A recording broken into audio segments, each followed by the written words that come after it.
Good morning guys! Second day in Bangkok. Natulog ba kayo? Ako nakatulog ako ng maayos. I had this bizarre dream. Nakakatawa. Ano daw? Manager daw ako ni Michael Bublé. What the fuck? So Michael Bublé, if you're watching, if you need a manager, I'm the best person to go to. Oh my god! Wow! I was in elementary. I'm a group leader in grade 5. Member of student council in high school. And member of communication arts student when I was in college. Joke lang. So our itinerary for today is to get a hop-on, hop-off on the Chao Phraya River. Concept niya is just parang hop-on, hop-off bus wherein you can get off and get on the boat along Chao Phraya. Marami kasing magandang attractions, spots, and temples along Chao Phraya River. I noticed kanina doon sa Google Maps, mayroon ditong kanal. Feeling ko mga local yung dumadaan dito. Pwede ko sumakay. Kasi parang may pier dito eh. Hindi ko lang paalam kung saan dito. Here! Parang ito yata. Sorry. I think this is the pier. Oh yeah, this is old boat terminal. Awesome. So puntahan natin siya next time. At least ngayon may another alternative mode of transport tayo. Hindi laging BTS, Bolt or Grab or MRT. Yan. Parang long nose boat nila. Ayan.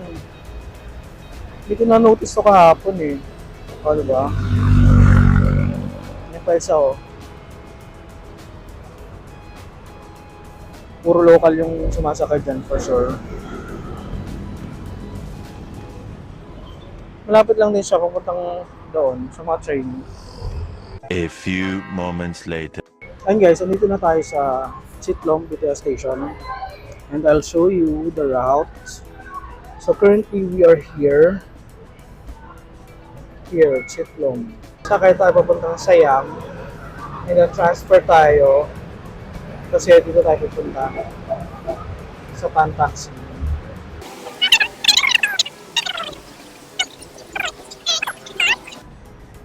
English sa Pantaxi. Ayun, 43 nga isa. So, ayun guys. So, one station na lang bababa na. Hindi ako nakapag-vlog kanina kasi morning rush is real. Sobrang daming tao. It's so packed. Train so packed. So, one station na lang.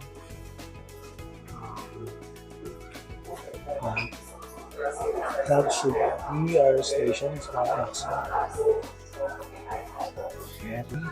Approaches our destination.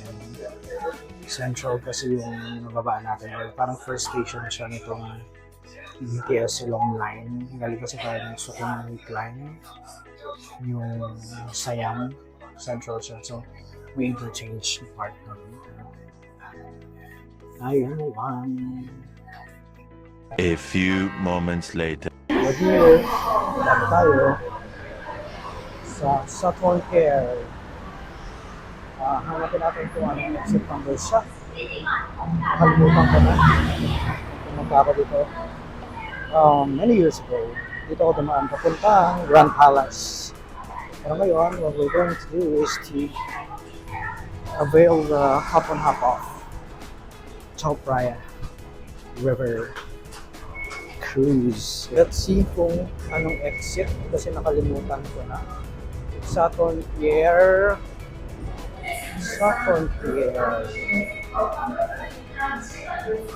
Exit 2. Express. A few moments later. So ito, 150 baht. Tapos ito yung mga pupuntahan. Full day. Get on the boat now, ka. Okay, sorry na ka. Get on the boat. Ayan, so sasakay na tayo. Ng hop on, hop off. Oh, ang daming tao. But anyway, doon naman tayo sa, sa pinakadulo tayo na station. Kaya abot pa tayo. Yung dulong station muna unahin natin. Mga unang bababaan. Kasi maraming bababa dyan for sure. So ito yung boat. Maraming tao. Ang malakas ng alon. Ngayon nakita tayo. Dito tayo.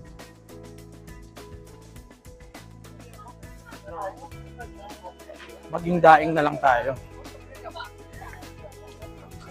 Maging daing tayo for today's video. Yan, so maraming tao. I'll show you the surroundings. Ayan, umalis na kagad. I think that's the Shangri-La.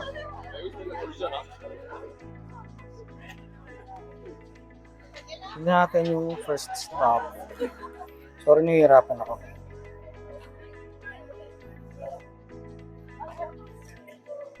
Ito yata muna eh. May Shopee. Pero itong pupuntahan natin eh. So yun yung pinakadulo. Pinakadulo pupuntahan natin para meron tayong masaya na view. Ay, magplatas yung akin. Nahangin is lakas. Then I can probably check that later. Can you stand? I like to stand.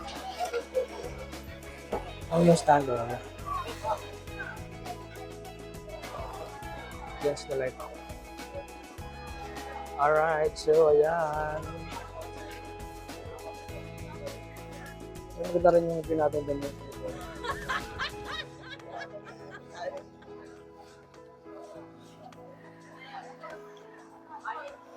Haven't done this before, yung river cruise dito sa Bangkok.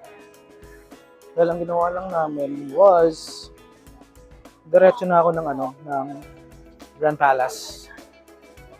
So ayan, medyo mainit.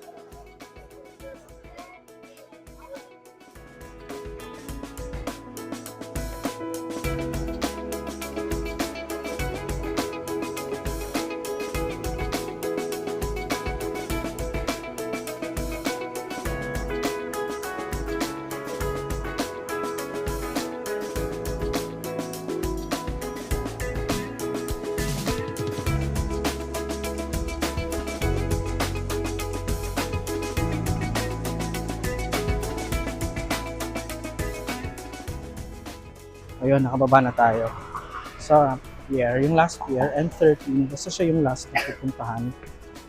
And may maliit lang na alley na may mga tindahan. Tapos, meron dun sa pamphlet na pinakita ko sa inyo kanina, meron doon na mga pwedeng puntahan and all. Ay, so there's like a fort na you can explore, take photos and all. Ayan o. Parang pwede mo siyang malapit lang niya. Malapit lang niya. So hindi ko alam kung magkano yung bayad dito.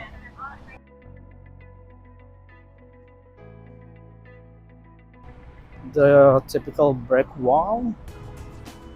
And Prasumin Fort. Prasumin Fort. So, yan pala. So, dati pala, ganun pala nangyari. Grabe naman pala. Grabe, amazing. Saring lang. Ayan. So, yun. Puntahan natin itong fort na to. Kung ano ang kanyang mga ganap-ganap dito. Nice, may May ano ba yan?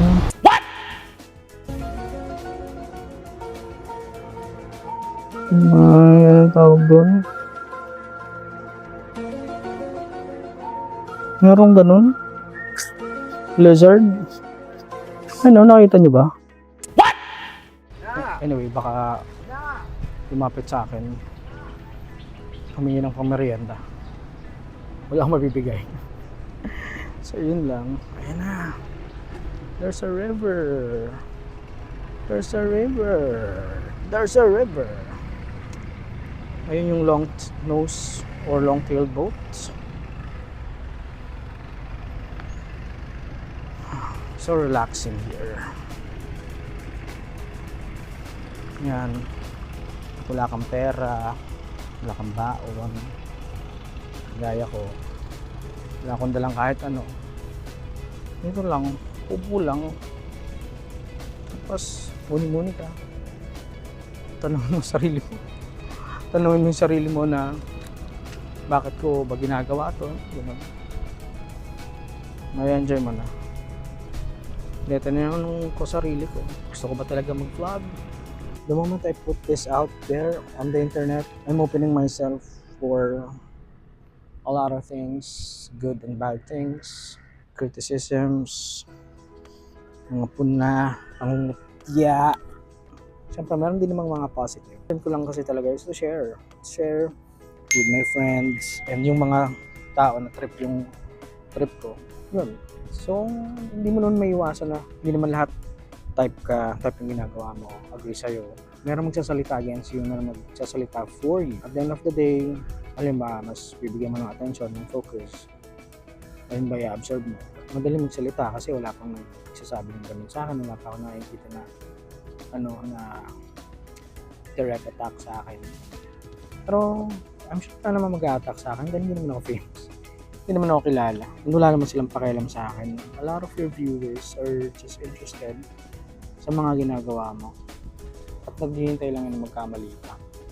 Alam niyo naman dito sa internet, lahat perfect. Bawal magkamali. Perfect lahat ng nanonood. Tawanan ko lang yan. Kaya kami black button. Yan. Hindi makakatulong sa'yo. Block mo. I-entertain mo lang at saka sagutin mo yung magaganda yung feedback. Hindi yung pangit yung feedback. Huwag niyo silang enable na maging ganun. Kung may nagsabi na, uy, congrats sa vlog mo, congratulations, I like your content, I like your videos, gusto ko rin mapunta yung mga pinupuntan ng destination. Di, yun yung yan mo. Yun yung replyan mo. Hindi yung mga negative. So I look forward na mas marami pa akong i-share sa inyo. Magiging problema ko lang dito is yung time. Kasi syempre may day job ako. So, hindi rin naman ako makakapag-leave basta-basta. So, yun. Baka yung mga susunod kong travel siguro, mga mabilisan lang 2 days para lang may ma-share. Siyempre, hindi naman ako full-time YouTuber. I'm literally just starting right now. So, ano muna tayo? Kakabait sa work, maging magaling sa work. Makapag-leave tayo, di sulitin natin yung mga pupuntahan natin para may ma-share sa inyo. Sana ma-appreciate nyo guys. So, kung ma-appreciate nyo, yung mga friends ko, mga bago nag-subscribe sa akin from 30, 35 na ngayon ang subscribers ko. So like nyo lang, tapos comment kayo kung ano yung mga gusto nyo gawin natin. Gagawin natin, pupuntahan natin. Ayun, first stop pa lang natin to. Marami pa tayong i-explore na area dito sa Chao Phraya. Meron pa tayong 12 years na pupuntahan. So let's wrap this up para ikot-ikot pa tayo kung saan tayo pwede pang pumunta. And I'll tag you along for sure. I'll see you in a bit. I'll see you in the next stop.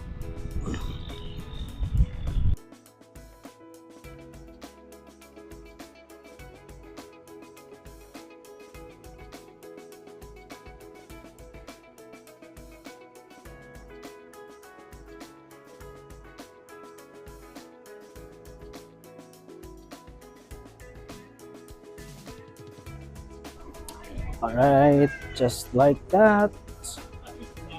And nandito na tayo sa Wat Arun or Temple of Dawn.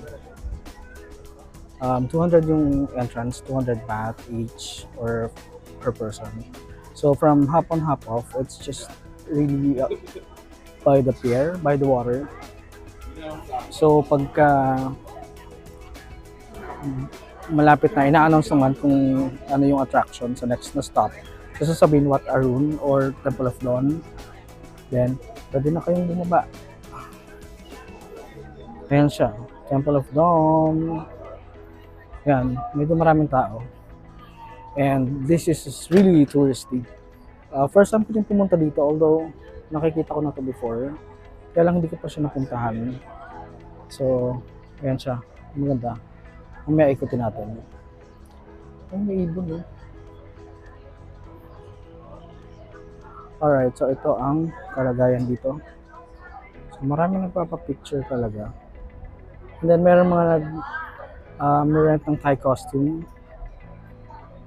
So, pwede nyo siyang i-rent dun sa isang pier before to, yung Tamaharaja. Ayan, may mga naka-costume na. So, papapicture sila.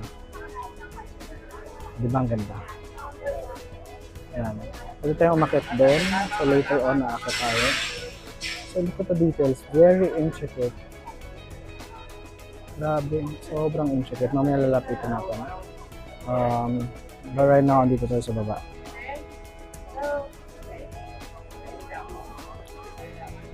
Yun, sobrang init. So, kaya later on, tayo doon try natin.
Ayun guys, so hindi na ako natapos kanina, hindi na ako nakapag-outro or hindi ko na napakita yung ibang pinuntahan natin sa hop on hop off kasi nilobat na yung itong camera ko, wala naman akong dalang spare na battery. Anyway, so kanina after ng Wat Arun or Temple of Dawn, hindi ko na napakita. Okay, pero pwede nyo puntahan. Ang next nun is Wat Po, Grand Palace, yung mga ganyan, magkakatabi Icon Siam. So pwede nyo puntahan na sa hop on hop off. Meron pamphlet naman yan within the day. Pwede nyo i-consume and ma-enjoy yung mga attractions na yun along Chao Phraya.